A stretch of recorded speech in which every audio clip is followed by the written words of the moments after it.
Steve, thanks. We are learning more information now about the deadly helicopter crash in Hawaii on Thursday that's believed to have killed a local couple. According to the Kauai Police Department, there were 3 people in the helicopter before it crashed. Our Brenda Ordonez has been speaking with family members and neighbors of the couple and joins us now in studio with more. Brenda.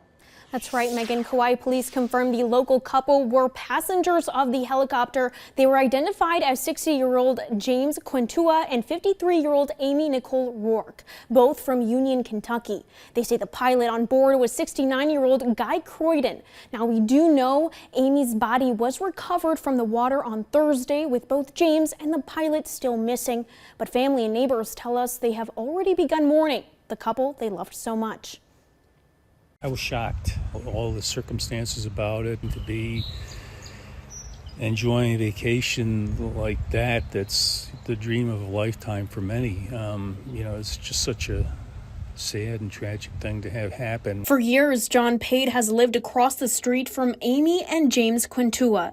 He says he can't believe his neighbors who had been vacationing in Hawaii won't be returning to their Union, Kentucky home. For someone to be taken in the prime of their life like that it's a very sad thing. According to Kauai police, the couple were passengers on a helicopter belonging to a private air tour company when the helicopter crashed in the waters about a quarter-mile offshore. Amy's body was later recovered, while James and the pilot remain missing. Your heart just wanted to sink. Your heart just sunk. Another neighbor, Charlie, says he was close with the couple. I talked to him just about every other day. We always would have a very good conversation, just about everything. Multiple neighbors say the Quintuas were a welcoming couple who liked to travel. They say James loved cars and walking his dog Kona. My heart goes out to both of them because, they were very, very good, sweet people.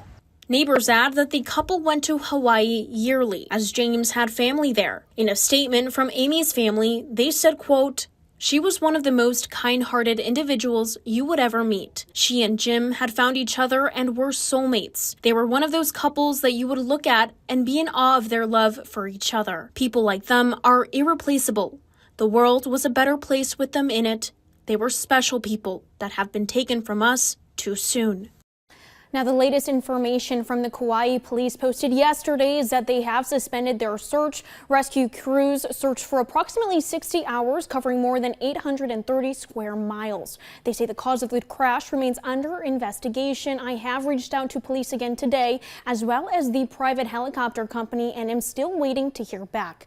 Family tell me that they will be traveling to Hawaii this week, and they're just asking the community for prayers. Live in studio, I'm Brenda Ordonez, Fox 19 Now. Brenda,